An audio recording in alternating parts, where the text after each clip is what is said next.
Hi, everyone. Welcome to Tuesday. You know, what is the role of government in AI? Does it have a role? Should it have a role? Can we ban TikTok? What's the SEC doing besides suing CISOs? We're going to discuss all that more and more today on Techstrong Gang.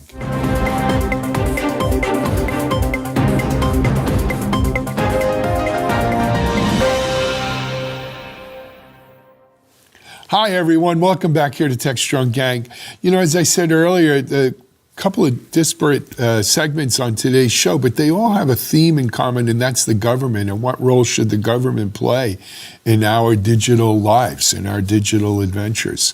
It's going to be a good show. We're joined by some great Techstrong Gang folks. Let me introduce you. First of all, joining us from the sea or the ocean, or maybe it's the intracoastal, but it's certainly not a bathtub. Our friend Chris Blask. Hey, Chris, welcome. Good to see you, Alan. Good to see you. And then joining us, as usual, from his perch high atop the Rocky Mountains in the Denver area, Colorado, our CTO and Chief Principal Research Analyst at Techstrong Research, Mitch Ashley. Hey, Mitch, welcome. Hey, happy Tuesday, everybody. Great. And then joining us here live in our Boca Raton, Florida, Techstrong headquarters, to my immediate left is our eco-sustainability editor, and she's a meteorologist, an author, and a bunch of other things, but she's always with us here, and we appreciate it, Bonnie Schneider. Thanks, great to be here. Thanks, Bonnie.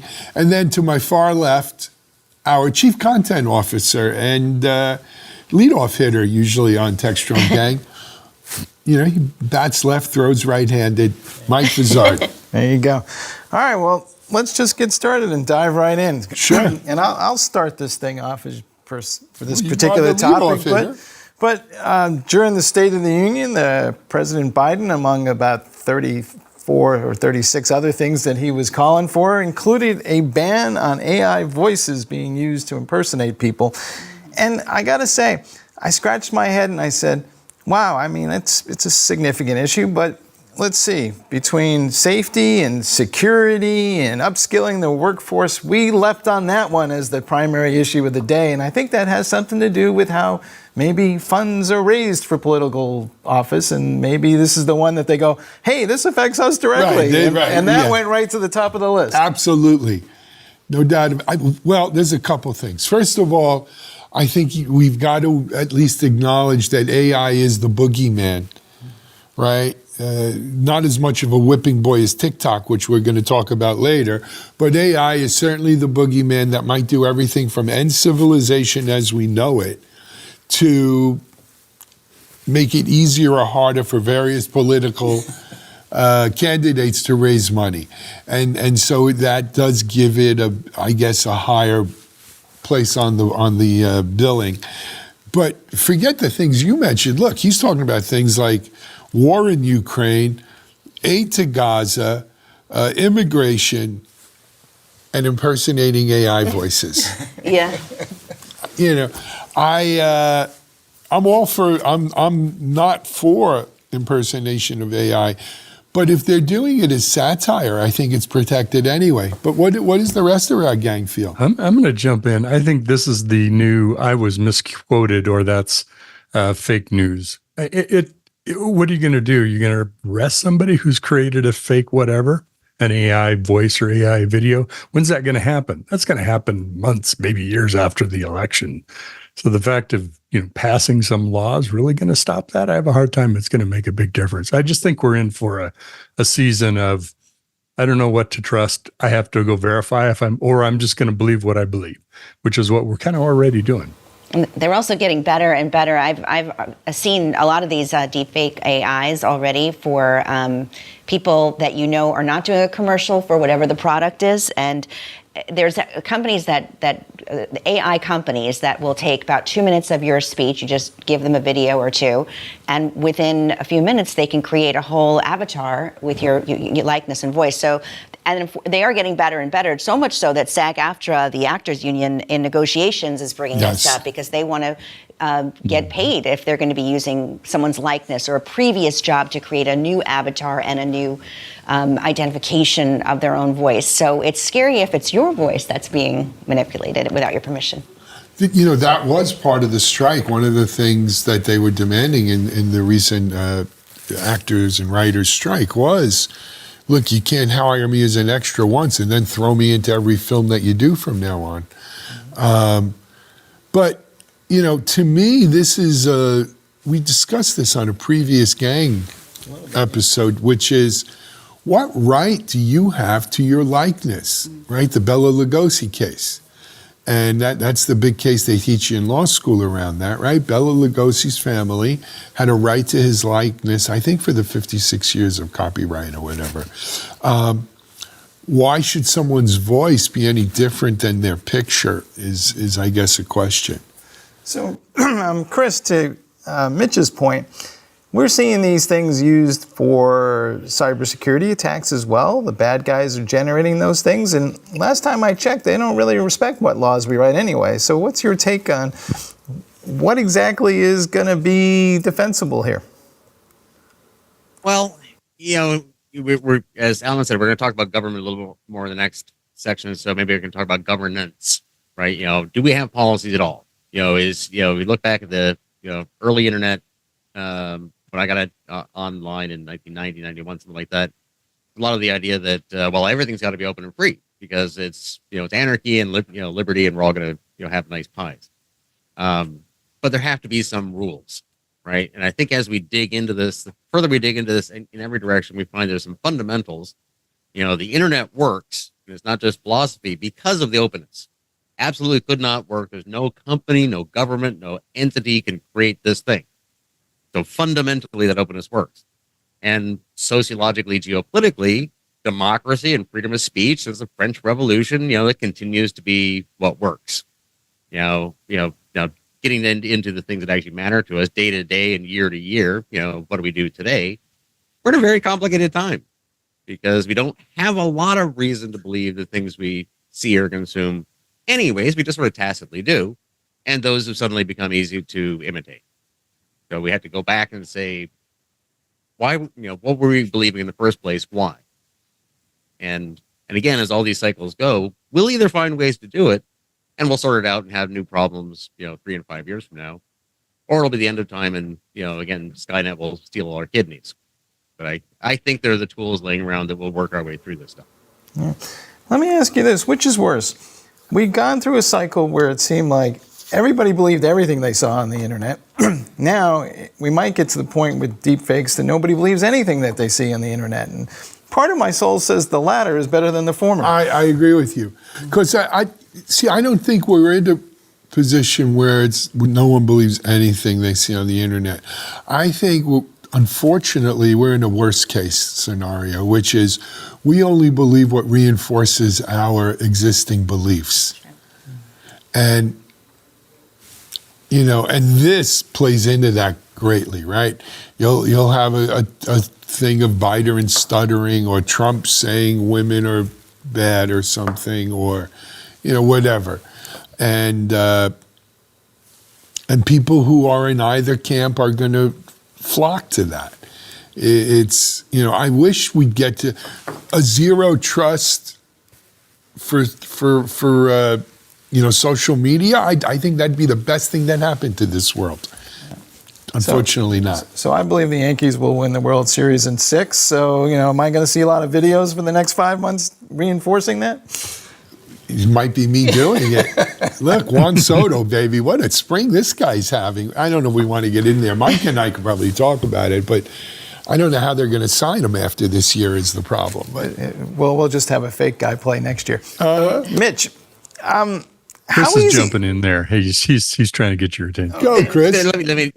Yeah. So, Alan, you brought this up. To the point that we don't believe anything. I don't think that really happens, right? Because we continue to function. We all wake up in the morning. We have to believe enough to get through the day, but that's an outer boundary. But I think, and this is important to note, I think as technology people, because we're the ones that have to tool up solutions in theory, is how do people function now? And I'm going to call it a lifelong friend we lost last year, Jay Lotvala. Since we were children, my wife and I both is one of our very closest friends. Good old boy, Canadian, redneck, Tim Hortons, living up north, the kind of guy. And, Jay was completely full of it. Jay could come up with a lie faster than you could believe. And we're hanging out at his place up north in Ontario a couple years ago. And he had busted his face because he was trying to show off with his Harley and dropped it and had to go to the hospital. So we're at his house having a bonfire, and where's Jay? And he comes back and he has the lie as soon as he gets out of the truck. And everybody in his group, all our biker buddies are like, oh yeah, Jay, I could totally see that. Because you're not going to get into it with Jay, right? We love him. We know him for 40 years. But so we have these social mechanisms built in that it's not about what you believe or what group you're in. None of us really like, being that, full of BS, right? So we don't need, as technical people, we don't need to prove, that this video is real or not.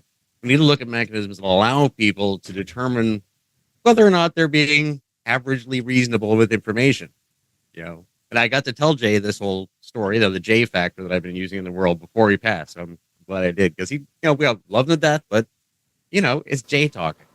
Do you want to be Jay? All right. Mitch, let me ask you something here. How easy is it to create these things? I mean, I was wondering can I impersonate Alan's voice and send out a thing onto the internet that says, hey, everybody, good to see you. We're going to give you free webinars for the next 2 weeks and charge nothing. Is it down to the point where we can impersonate anybody, or is it, only, the Joe Bidens and people who are famous? It truly is. Bonnie was talking about it with just sufficient number of minutes of audio from someone's speech, talk, blog, post, a podcast episode, that you can create these. Now, it's not as readily, easy access to it. It is, but people don't use it like as prevalent as ChatGPT or something, but it can potentially get to that level. I don't think it's going to be sophisticated at all. We're already seeing apps on your phone that say, take my picture and make me presentable like I'm in a suit and tie at a press dinner or something. And it'll create that image of you. You do the same thing with voice. So I think we're, the days of voice authentication. Remember the old movies? 0010 is my code. Those days are long gone, I think. There's a company that I follow, and I have to admit I have tried the product to do the AI with voice. So you can give them, the video of your speech, but what's interesting is that you can also create avatars or use an existing model of an avatar. And one of the newer features is they can have you do two different things. You can have, let's say I gave them 2 minutes of my speech, all of a sudden I'll speak fluent Spanish if I type in the script, and it'll match my mouth. And you can also have the person sing. You could give them a song, lyrics, music, and the next thing you know, the person that you want is singing a song. So I've just been following this myself for the past year or so it is getting better, but I think you're right. Like, a lot of people don't know these companies exist. They just pop up on a feed, but they are being used for business to business, to be the spokesperson of a business, to do business to business videos. That's what I think they're used to, in a non-nefarious way. Are we talking about the wrong end of the equation here? And maybe it's not the fact that I created the thing, but if I distribute it for nefarious purposes, we sue those people. Yes, no, maybe. So your laws and regulations here have to exist within our existing framework of law, right? So I mentioned earlier the satire thing. If you're doing it of a public figure and you can make a claim that it was satirical, it's protected. If you're going to have to show nefarious or a business aspect, and then you're talking about, are we talking about civil damages where I recoup money that I may have lost because of this, damage to my reputation, or are we talking about criminal type of charges? From criminal type of charges, it would have to be very nefarious, right, to cross that line, chasm. I've said this before. I learned this when I was in law school in the early 80s, late 70s. it takes the law 3 to 5 to sometimes 7 to 10 years to catch up to technology. I don't know, and this is less than a year old. We're probably, this is going to be unsettled for the next 3 to 5 years. I think we're already there, Alan. I mean, there's a good analog. Think about all the memes that go around with statements on them, right? We know they're memes. We think they're funny, but those can be passed off also as somebody saying something, and that's common. And think about all the Stilgar memes of Timothy Chalamet drinking a beer that, that's proof that he's Lisa Al Gaib. That's yet proof again. He's the guy in Dune. So we already kind of have that, and people just ignore it and kind of treat it as whatever. Maybe we're headed towards that of audio and video too, is just kind of take it for what it is. I'm not even sure you can sue, because who would you sue? Who created it? In what court? Well, you'd have to prove who created it. Right. And how do you know who distributed it? Right. That's well, it was distributed on Facebook or X, and let's sue that Elon Musk. I heard has a couple shekels in his pocket. Let's go after him. But again, and that gets into the whole exemption. I forgot what is it? Rule not 520. Whatever the rule is that exempts social media. 230 maybe. 230. Social media people, you can't. The social media carriers, you can't hold liable. Maybe we do need to hold them liable. All right, well, with that, maybe we're moving on to our next subject. All right, well, wait, before we do, let's take a quick break here on Techstrong Gang. Discover the cutting-edge insights of our new show, AI Times, a series that explores the limitless potential of artificial intelligence. Sponsored by the AI Infrastructure Alliance, the AI Times is at the forefront of the AI revolution, tackling the crucial questions of how we can leverage AI for the betterment of humanity. Stay ahead of the curve as this show delves into all things surrounding AI, including trends, pressing concerns, and the positive impact AI is making around the globe. AI Times. And we're back, folks. Also kicking around during the State of the Union speech last week was this whole conversation about banning TikTok that's been running around for a little while now. I know there's a law running around inside some subcommittee in the House that's kicking this around, and President Biden allegedly said that he would sign this thing if somebody actually presented it to him as a bipartisan bill. So it feels like there's a lot of noise coming around TikTok. A lot of it traces back to their parent company is owned by an outfit in China. And I cannot figure out if this conversation is about, is it undue influence of the kids? Is it a security issue? All of the above? Bonnie, what do you think? Well, I think it's both. And I think this is one of the rare instances where you have bipartisan agreement on TikTok, and you have both parties saying that there should be some reform. Not everyone agreeing at once, but you'll find on both sides they're talking about the security issues when it comes to China, and also the risk. But then there are people on the other side that are saying, well, what about Facebook? What about Twitter? X? There's lots of different ways that people are being influenced by TikTok. And even though, as I mentioned, you have legislators on both sides that are saying we should rein this in, we need to ban it altogether, the reaction, I think, shocked all lawmakers, because you had people from young teens to senior citizens bombarding them with calls and messages saying, I spend my life living on TikTok, you can't cancel it. So I think now we're at a situation where I don't think they know exactly what to do. Look, it's not often you hear me go on the right side versus the left side of things, in all honesty, for those who don't know me. But I am very hands-off on this. First of all, my feeling is if TikTok was not owned by a Chinese company, we wouldn't be hearing 90% of this. This is all about let's get tough on China. And banning kids' videos and stuff, I don't know how, there's better ways of getting tough on China. Secondly, the whole TikTok thing and its insidious evil nature of making people watch more videos or so forth, it goes hand in hand with I've seen some local government bills, and some have passed, that are trying to limit how much screen time a kid's going to have on. I mean, think about it. When you were little, what would your parents had said, had the government said, you got to make sure your son's in bed by 8:30, because otherwise he's not going to do well in school, and we got to make sure he has a good breakfast. Stay the hell out of my house, stay out of my bedroom, stay out of my kid's bedroom. I'll decide when my kid wants to go to sleep, and I'll police on how much screen time my kid has and what he accesses. I'm a parent, it's my job. When he's in school, you can make school rules, but when he's not in school, I'm the parent here. I call these shots.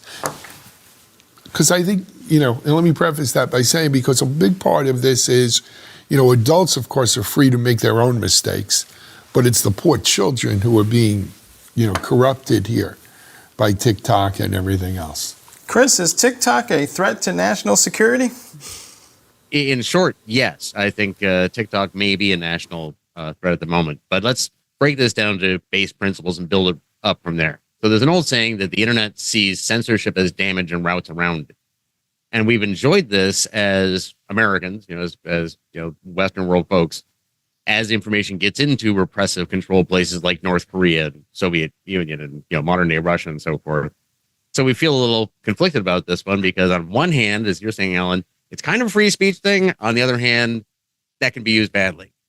In the last segment, I touched on governance, right? And again, this idea, whether it's social, liberty or internet, freedoms and so forth, we get to this, base principle of, do we want anarchy with absolute freedom for everybody, or is there going to be any governance at all?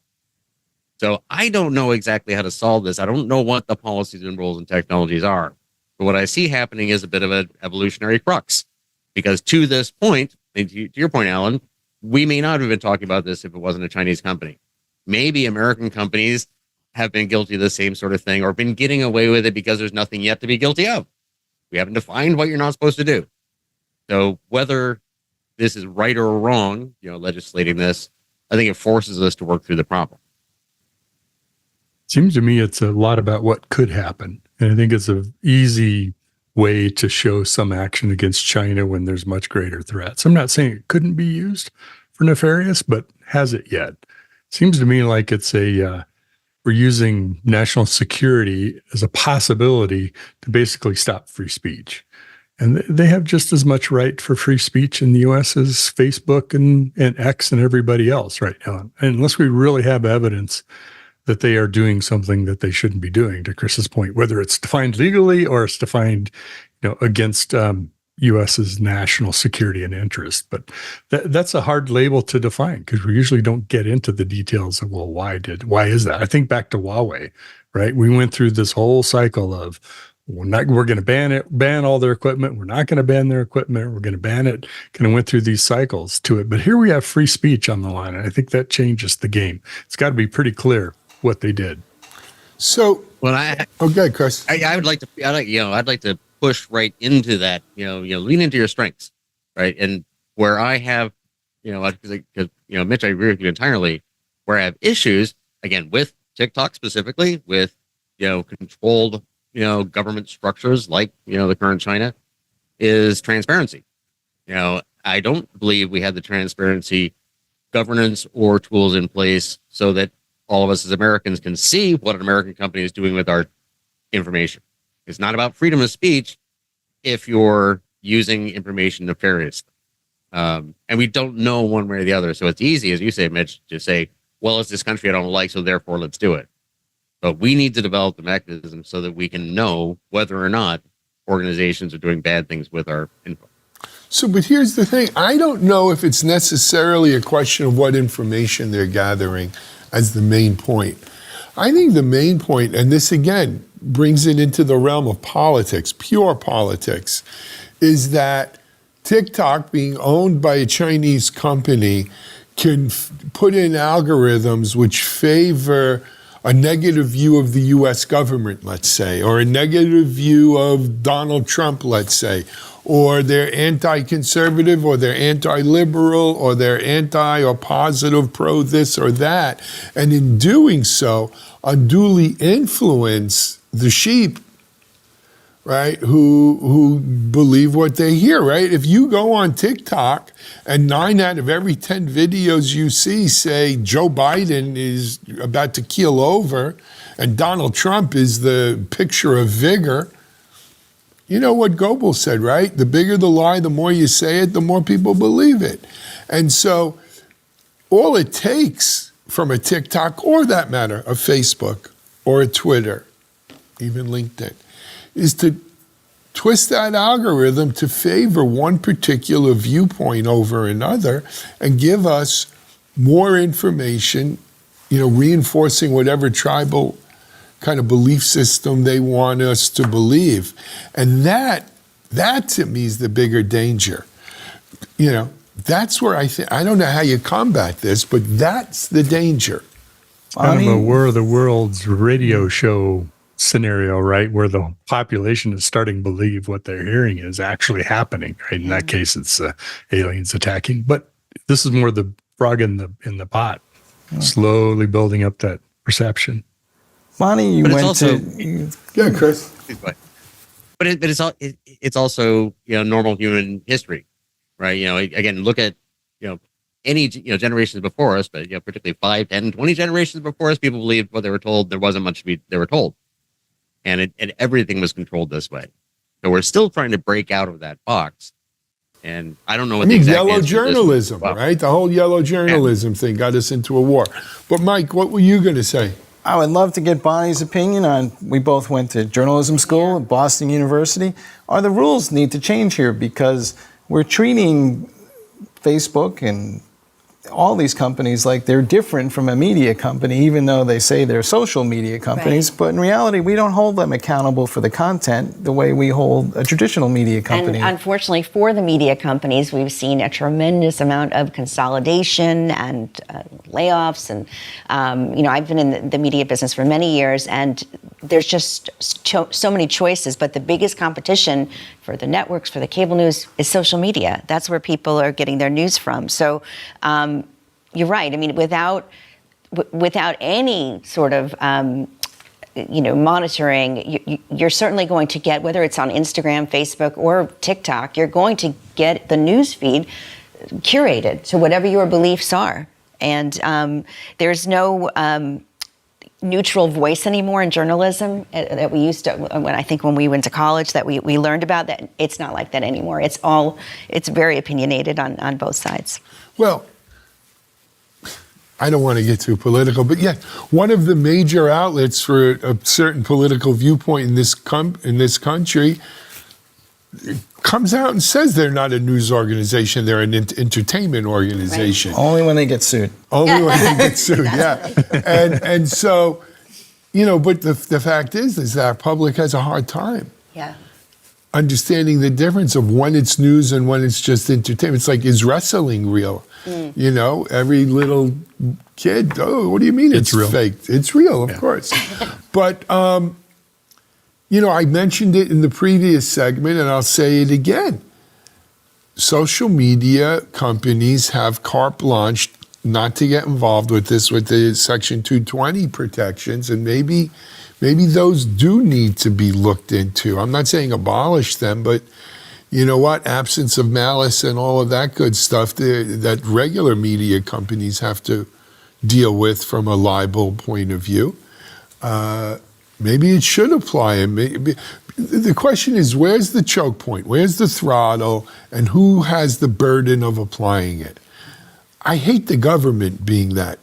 Yeah, but if you drop Section 230, it'll all go to the courts, right? It's now into libel and defamation and all, which is not an easy thing to prove either, but it seems like that shifts it back into people taking action. So that could curb some behavior in a lot of ways. I would argue that if you're deliberately adjusting an algorithm for an outcome, that's malicious intent. And that you can prove, and we can also get the code and subpoena the code to examine that. So I think there's a way to enforce this stuff, but that's just me. I don't know. Chris, do you know a way to enforce that? I think we, again, can build it up from base principles in the technology, right? And in the supply chain space, in the cybersecurity space, we're getting forced into the corner where we have to say this specific piece of information in real time is going to be used by somebody else for some critical purpose, and I really need to know what it is. Really, really. Not the way we've been doing it, not the way we do it in big corporations and government today, but really, seriously, at an engineering level.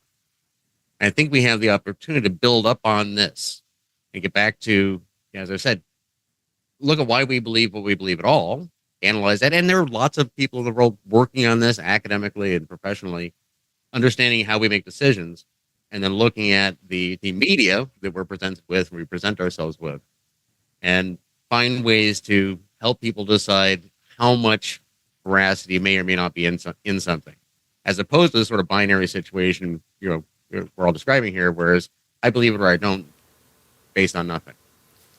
I'd like to take the last word on this and then we'll pose. To me, the whole issue around TikTok specifically, though, is what, in our generation, not you, Bon, but Mike and I, Mitchell, Chris, there used to be a saying, Windows ain't done till Lotus don't run. You remember that? Mm-hmm. What does that mean? Nobody knows what Lotus is. Yeah. Well, so Lotus Notes was the killer spreadsheet, right? That 1, 2, Killer app. 3 was the spread. actually was one, not Lotus Notes. That's what I was hosting. It was Lotus 1, 2, 3 was the killer spreadsheet, and they were building a whole office app around it.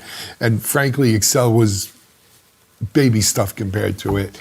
But Microsoft owning the operating system gave it an inherent advantage, and they said Windows ain't done till Lotus don't run.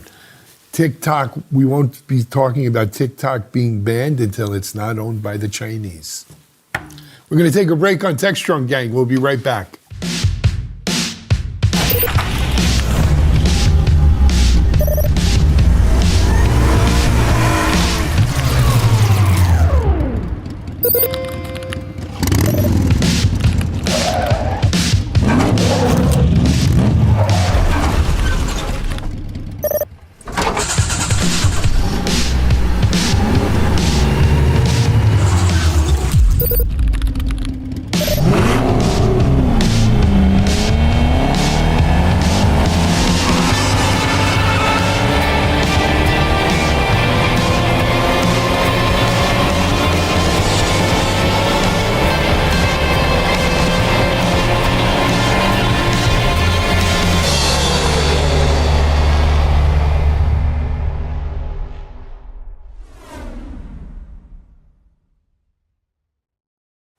Welcome back to the Techstrong gang. Well, we have an interesting topic now to discuss.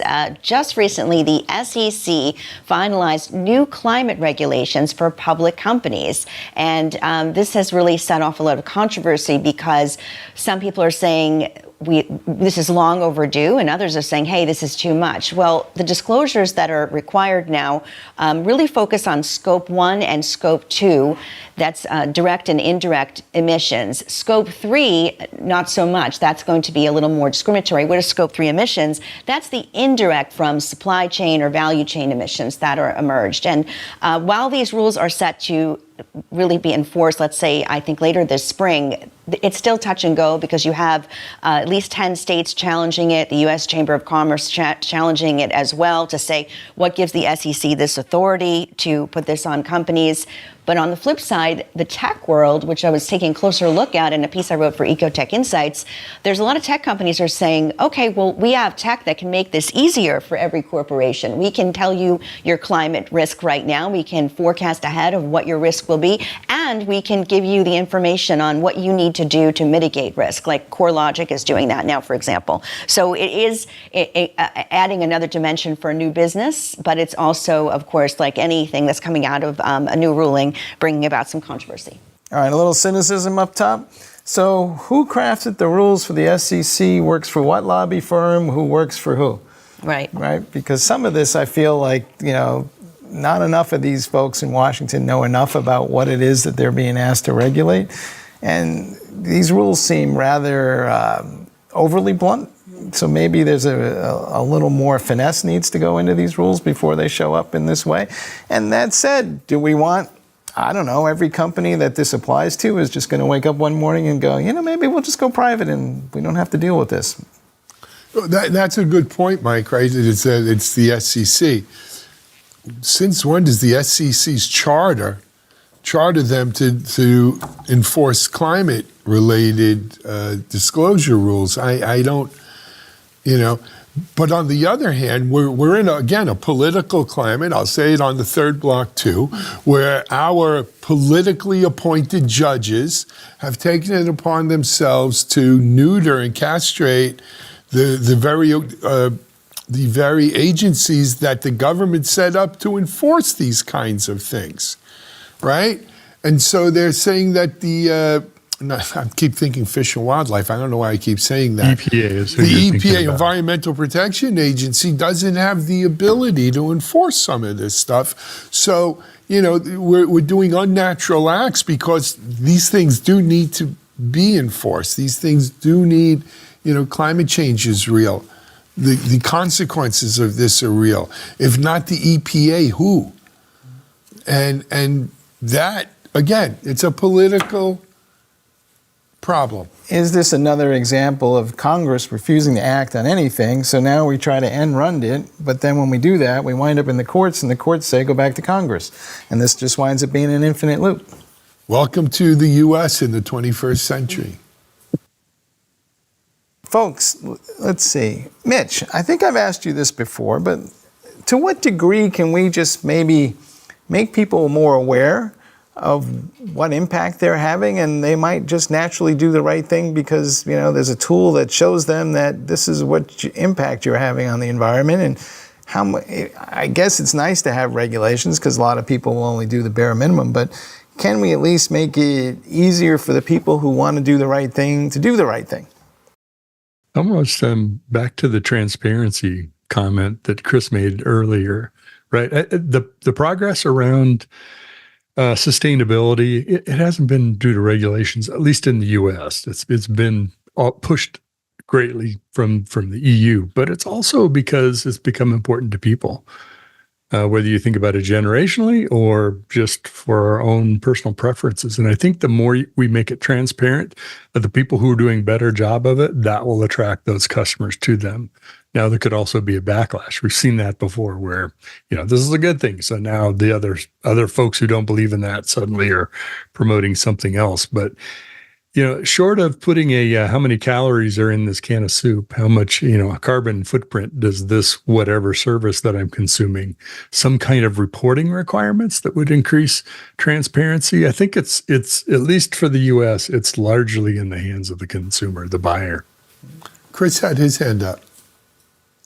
Well, I think, you know, I think since we're talking about SEC here, let's just look at the regulatory and economic parts of it. I think good intent is a very powerful force, but in the same way as I frequently say, if you want security to be adopted, find some way that it fits economically, that it's not a cost, it's a savings, that it's a competitive advantage. You know, what is it you're trying to achieve inside the organization that I want to get to adopt my thing?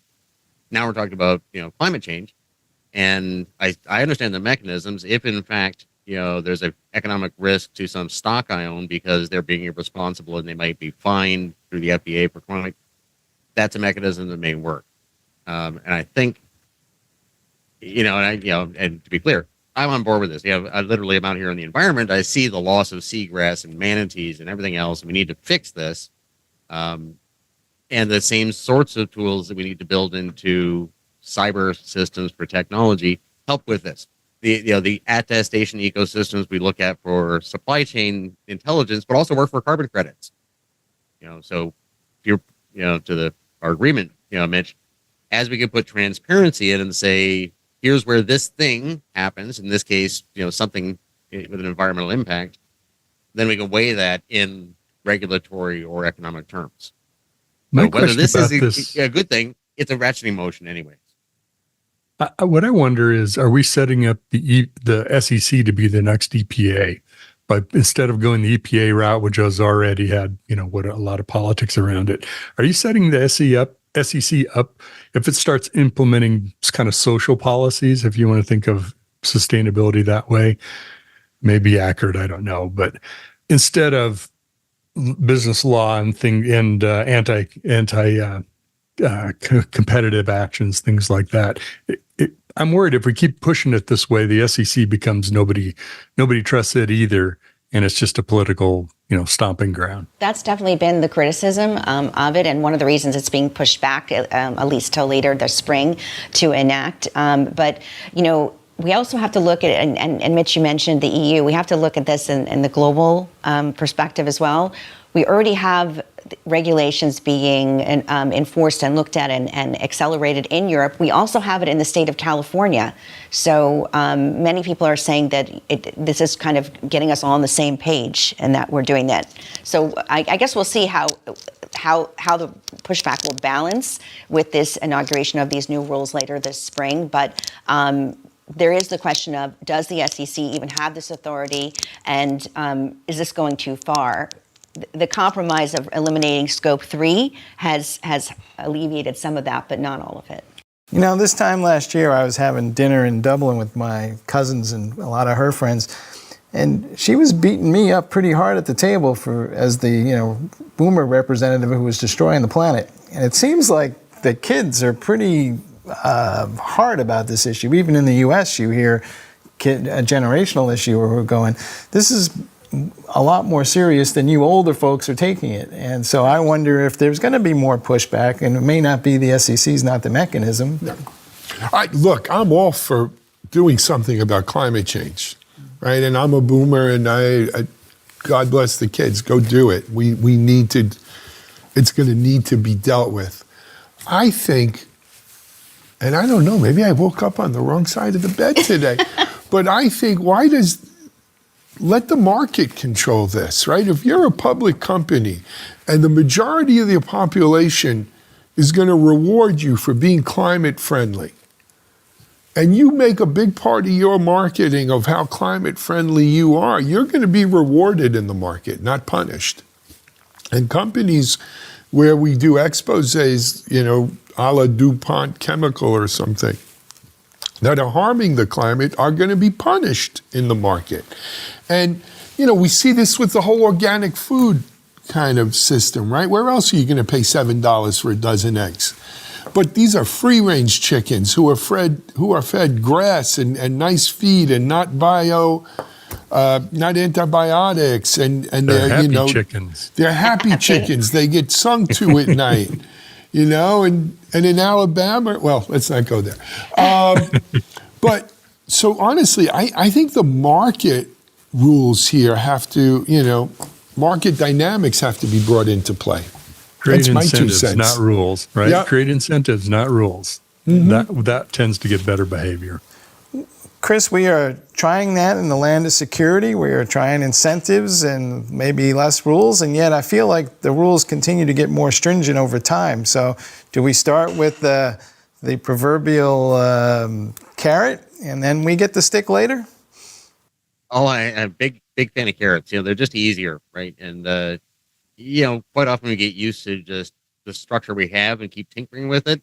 The governance structure we have writ large, I think, is clunky, right? We need to look at how we've compiled all these cybersecurity bits and pieces of policy, and there might be a different way to do it entirely. But yeah, I think this is an incentives less than rules issue. I think this is the kind of thing that can work itself out of the market. Again, as long as there's transparency, and because again, whether or not I care about the environment, if I'm an investor, I care about my stocks. And if you're being sloppy and stupid, I probably don't want to invest in you. Yeah. I have a slightly more negative take on this whole thing than you do. I think we're past the point of being able to conserve our way into solving this problem. So we need some major technological advances to take the carbon out of the system and put it someplace where we can store it or get rid of it some way or another. Because the notion that somehow or other we're going to, cut down a bunch of factories that are spitting up stuff into the atmosphere is going to make an ounce of difference to the outcome. I think we're well past that. I don't disagree with you. But the question is, how do you make that happen, right? Do you delist companies from the New York Stock Exchange because their factory's dirty? Or do you boycott that factory's products because they're dirty? Or do you do both? Or we pour a boatload of money into venture capital firms that are funding these new startups. You cover a lot of I was this just going to stuff. say that. Yeah, I think that there has been, especially just in the past 5 years, a big boom with climate tech solutions, venture funding, grants, competitions. There was just an announcement not far from where we are in Miami. Do you have a climate solution that will help the Port of Miami enter this challenge, for your startup? So we're seeing much more, as you all had mentioned before, incentive to create climate solutions. You do, but yet you have one of the two major parties in this country running on a platform of drill, baby, drill. And until that crap goes away, I don't know what the answer is. I think we innovate our way out of trouble as we usually do. I hope so. God bless America. All right. Lips to God's ears. I want a good note to leave this on, a huh? positive note. Let's do it on a positive note, though. You know what? The fact is, I think there is a lot going on with climate change, green technologies, and green jobs, and all of these things. And I am optimistic that the market will, especially because of the kids, right? The market will reward these technologies and these companies, and we'll see how it goes. Fair? Fair. I think we're out of other choices anyway. Okay. So that closes out our blocks. Anybody else have anything they want to add for the good of the community or goodwill today? Mitchell? Chris? I think we've bounced this one against the wall pretty hard. Okay. Well, that's going to wrap up Techstrong Gang for Tuesday. Wait, I have one last thing. Go ahead. What did Ronald Reagan say about the government? The 9 most dangerous words. I'm from the government and I'm here to help. There you go. Absolutely. Hey, just a shout out to my Pittsburgh Steeler friends out there. The Russell Wilson era has begun. Go Steelers. Have We fun. will. Good luck with that. Yeah, well, at least for 1 year. Mitchell, Denver. thank you for Denver's contribution of $38 million for Russ's salary this year. Yeah, you're welcome. Anyway, we're going to take a break here. We're not taking a break. We're going to wrap up this episode of Techstrong Gang. We will be back Thursday with some fresh, interesting content, as well as a best of for tomorrow. Stay tuned for the rest of Techstrong TV today, guys. Take care. SecurityBoulevard.com is the leading resource for news, analysis, and education on challenges facing the cybersecurity industry. SecurityBoulevard.com covers all aspects of cybersecurity, including data security, DevSecOps, cloud security, application security, network security, security threats, and more. SecurityBoulevard.com has the largest selection of security content, featuring breaking news, blog posts, podcasts, and more. Visit www.securityboulevard.com to learn more. SecurityBoulevard.com, home of Security Bloggers Network. Hey, everyone. I hope you enjoyed Techstrong Gang today. It was another great episode. I love having Chris Blask on. If you don't realize, Chris is out in the ocean with his boats, broadcasting from there, so it's a lot of fun. Anyway, let me tell you what else we've got lined up here besides the gang. We have some great Techstrong TV. First up here is going to be Bart Giordano. Bart's been on with us before. He is the president of the Networking, Intelligence, Cellular, and Security Division over at CommScope, and he's going to talk about CommScope and Boldum Network. And in case you don't know, CommScope owns Ruckus, right? They're putting in the latest, greatest Wi-Fi 7 over at Camping World Stadium in Orlando I think it's the first one to go Wi-Fi 7. It's a great, pushing the needle, pushing the edge, so we have great Wi-Fi when we attend sporting events. Let's hear what Bart has to say about it. This is Techstrong TV. Hey everyone, welcome back here to Techstrong TV. Our next guest on Techstrong is Bart Giordano. Bart is the president of Networking, Intelligence, Cellular, and Security for CommScope.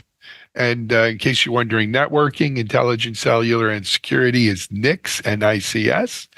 and as I said, from CommScope. Hey, Bart, welcome back. How are you? Alan, I'm great. Thanks so much for having me on again. It's a pleasure to have you on, Bart. So, you know what, Bart? Let's start with a little bit about Bart, and then let's talk a little bit about CommScope.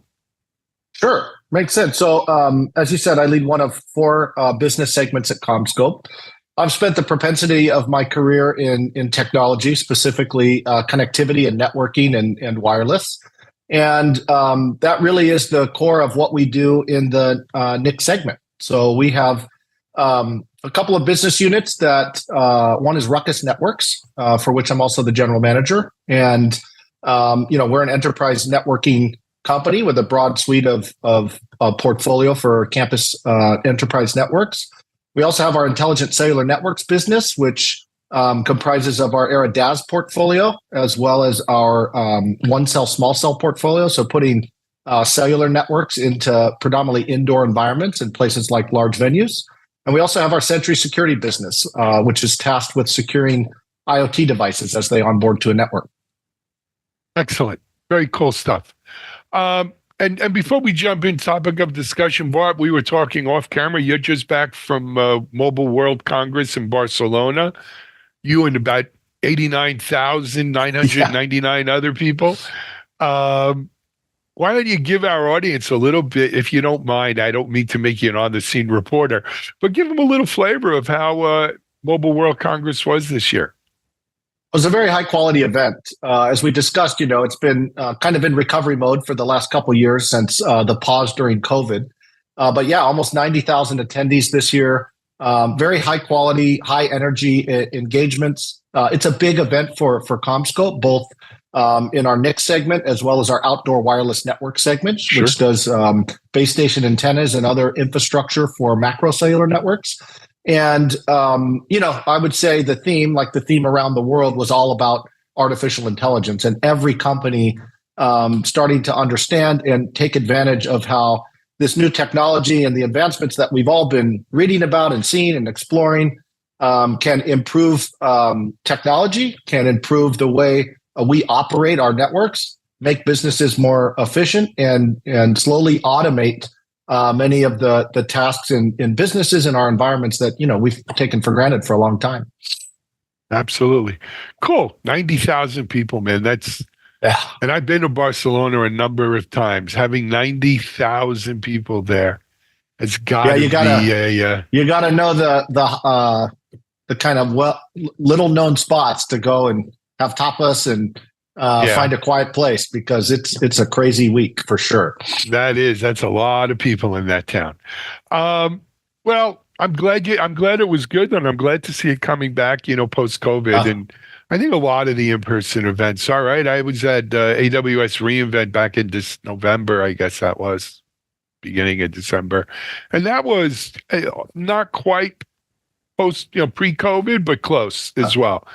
And there's no substitute for interpersonal connections, live Absolutely. meetings, making deep relationships with customers and partners, and even our own employees.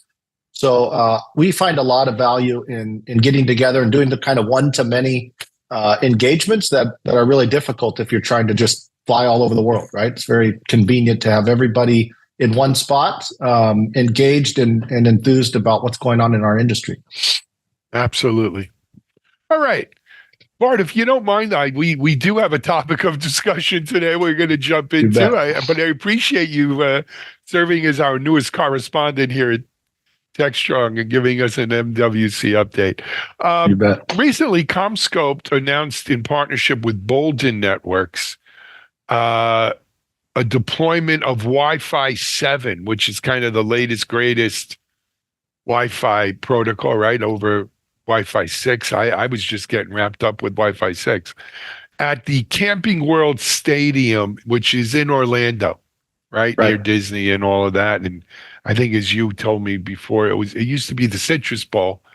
Yeah. Right. When it was before we had the idea of all these companies sponsoring and naming rights to stadiums, right? Right.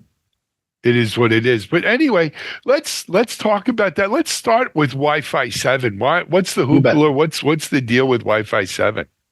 Yeah, Wi-Fi 7 is really a watershed moment for the Wi-Fi industry. We've gone through many of these technology transitions in the 20 years that I've been working with Wi-Fi and particularly enterprise Wi-Fi networks. But this one brings some very unique capabilities. We typically think of going from one Wi-Fi version to the next as higher throughput, more bandwidth, right? And that's usually kind of the linchpin of these technology transitions. And the first wave of products are typically, retail products that you can walk into a big box retailer or buy online. And they're always marketed with a bigger number on the box, representing the maximum PHY rate for the new technology based on advanced modulation schemes, higher channel bandwidth, et cetera. And that certainly is the case with Wi-Fi 7. But there are some very unique capabilities in Wi-Fi 7 that are really going to propel the Wi-Fi industry for the next several decades. If you think about the last 20 years of Wi-Fi, we've got 10 billion Wi-Fi devices online. And I think we all can appreciate Wi-Fi is ubiquitous in our lives. We take it for granted. But, when you're in a high density environment or a congested environment, sometimes, particularly if that network is legacy or older network based on older technology, or you simply have too many users trying to access the medium, that we can sometimes struggle to get the experience that we want over the network. And so we've operated in two unlicensed spectrums for Wi-Fi since its inception, 2.4 and 5 gigahertz. And those have served us quite well. But I think the industry recognized and regulatory agencies recognize that to really propel this technology over the next several years, we need to increase the amount of available unlicensed spectrum. And so probably the biggest change we've seen from Wi-Fi 6 is that we've introduced new spectrum in the 6 gigahertz band. And it's a massive amount of spectrum. 1,200 megahertz of new spectrum in many regulatory environments.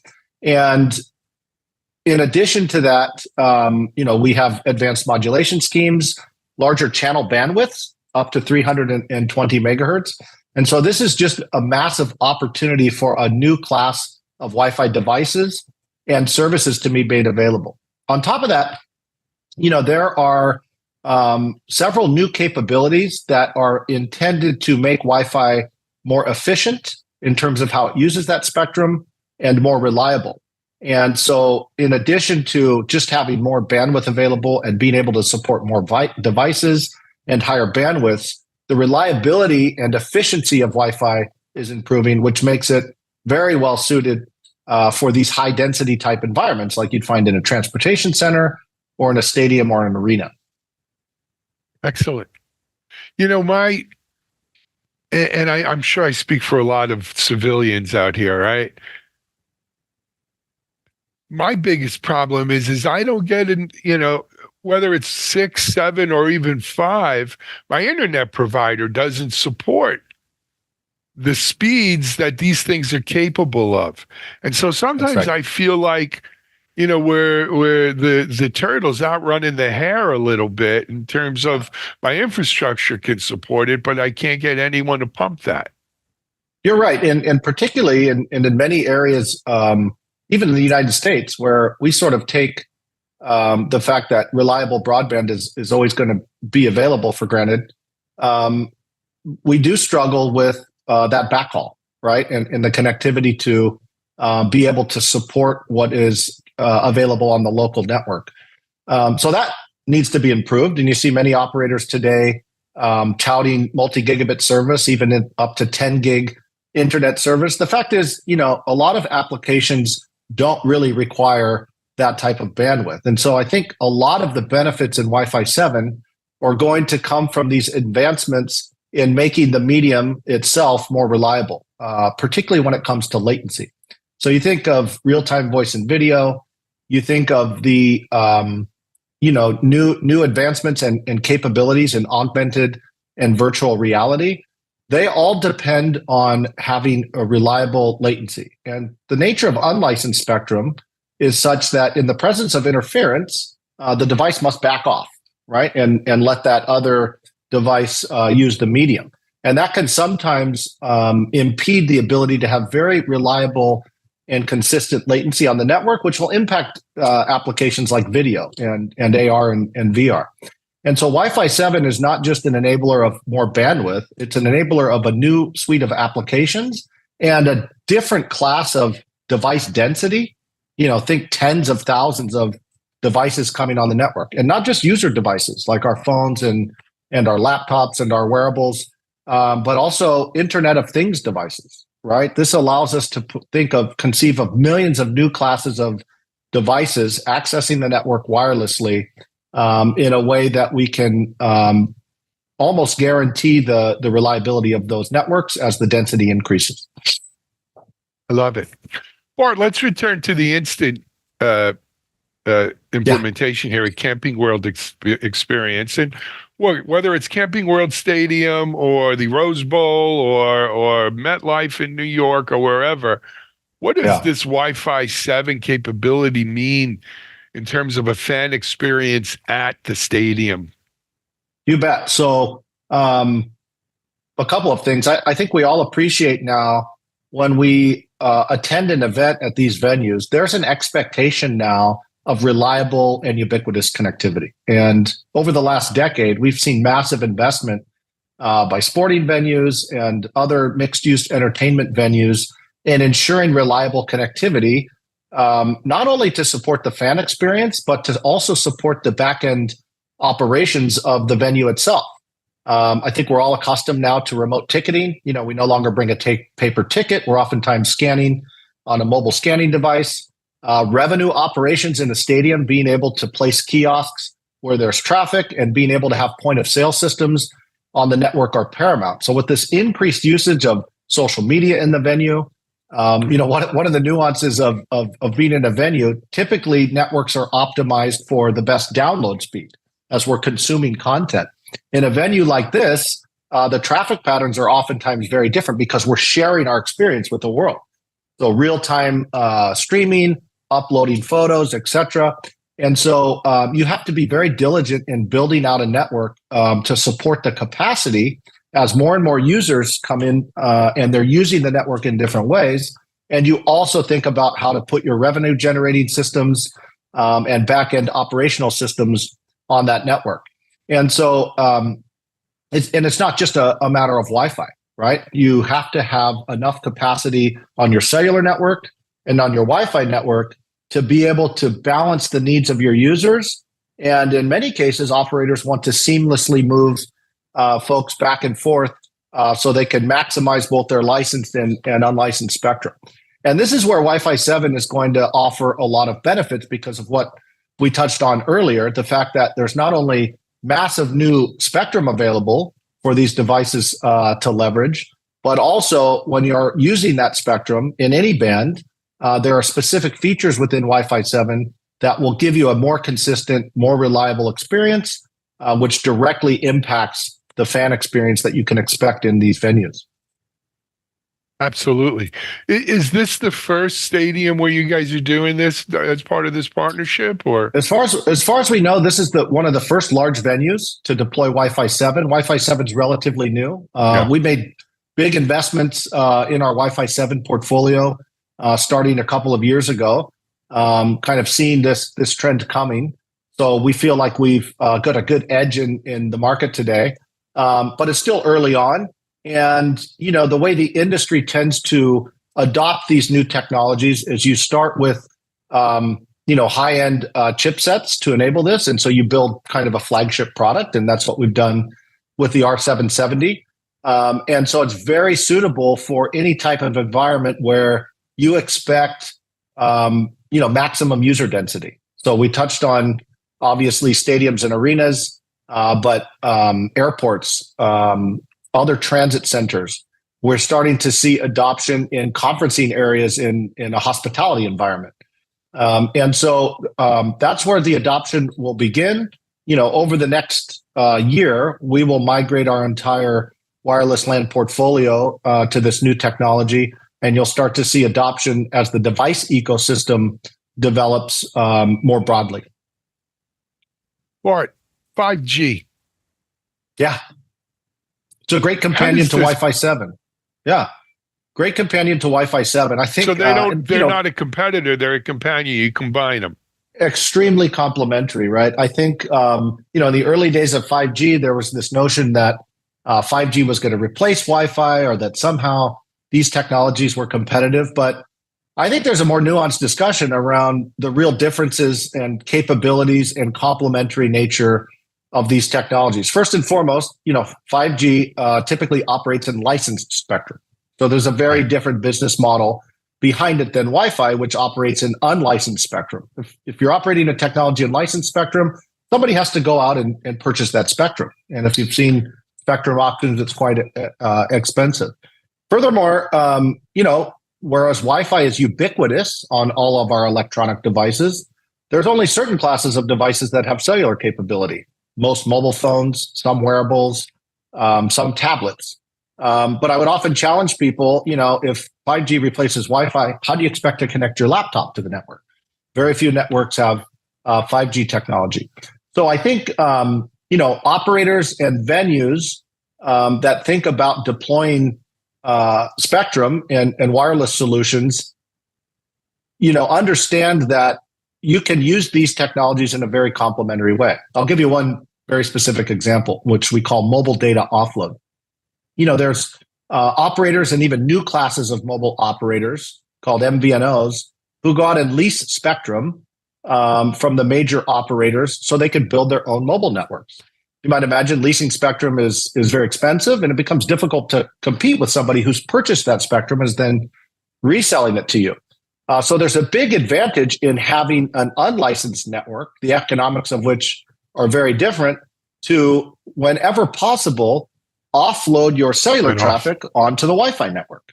And so there are emerging business models, technologies like open roaming that we are sponsoring through the Wireless Broadband Alliance that make it not only very seamless and convenient to onboard to a Wi-Fi network, but ultimately enable operators to maximize the use of both licensed and unlicensed spectrum by shifting traffic to the most available medium, the most economic medium, using these underlying technologies when feasible. So we believe they're very complementary. In the portfolio we manage in our business, we have 5G solutions, we have Wi-Fi solutions. We sell them into the same types of venues, particularly these large public venues. And at the end of the day, you want the most spectrum available, and you want to maximize the efficient use of that spectrum. And so it makes a lot of sense to have devices and users that can freely roam across each of them in a seamless fashion. I love it. Bart, we got to go. We're out of time. For people who want to get more information, though, on the Wi-Fi 7 Ruckus solution, where can they get, maybe go on the web or something? You bet. You can find us at ruckusnetworks.com or follow us on our social media channels at Ruckus Networks. And we've got plenty of information about Wi-Fi 7 and all the other complementary solutions and services around it that make networks world-class and deliver that fan guest experience that we've all come to expect from Ruckus. Love it. Hey, Bart, thanks for being with us here today on Techstrong TV. Best of luck and continue doing what you're doing. We love when I hear new technology being rolled out. Thanks so much, Alan. Really appreciate your time. All righty. Bart Giordano, President, Networking, Intelligence, Cellular, and Security at CommScope here on Techstrong TV. We're going to take a break. We'll be back. Stay tuned.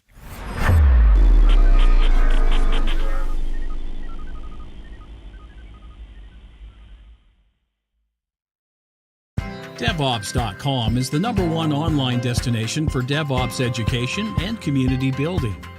DevOps.com covers all aspects of DevOps, including DevOps best practices and tools, DevOps culture, DevSecOps, business impact, continuous testing, continuous delivery, and more. DevOps.com has the largest collection of original DevOps content, featuring breaking news, blog posts, podcasts, and more. Visit www.devops.com to learn more. DevOps.com, where the world meets DevOps. Hey, everyone. Next up, on Techstrong TV for today. We have an episode of our Security Boulevard Chats podcast. And in this one, which, it's Alan and Mitch, me and Mitch, Mitch and I discuss data leaks and the recent Bank of America data loss, as well as an interview that I did with my good friend. She's a security marketing guru. She's just a great person. I love this woman, Jennifer Leggio, and we're going to talk a little bit about defending the expanding attack surface.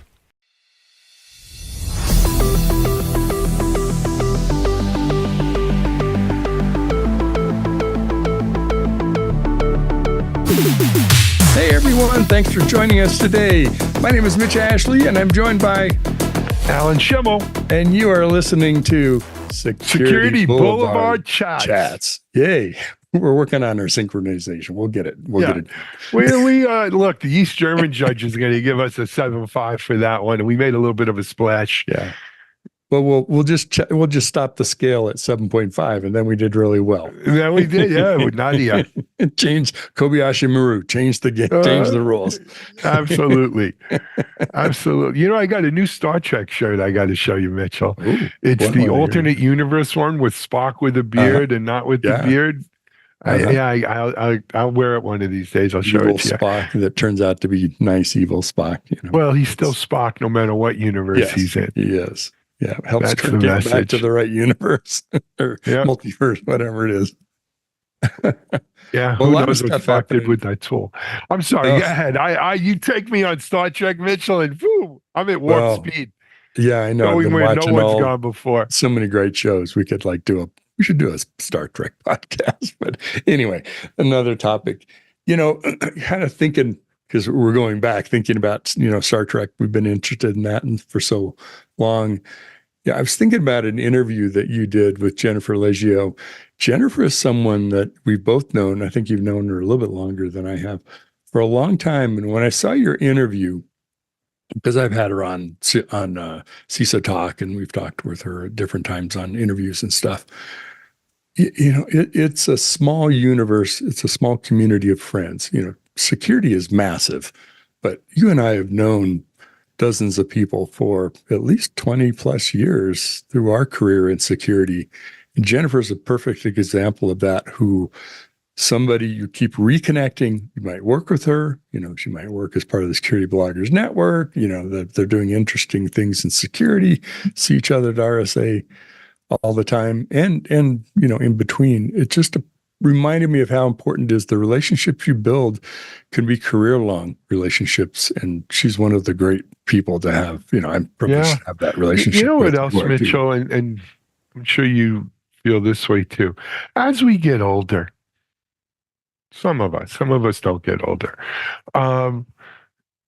You recognize that without even trying, sometimes you have at least some small influence on others and their career and their career trajectories. And I had Jennifer on, as you said, on Techstrong TV, and it's available at techstrong.tv if you want. It's posted on LinkedIn and Facebook and everything. First of all, looking at Jennifer, and I still see that girl that I knew 20 years ago, right? She was just a PR. There's nothing the matter with being a PR person. That was how she started. Got her but that's how she started. She was the PR person. Moving, and then,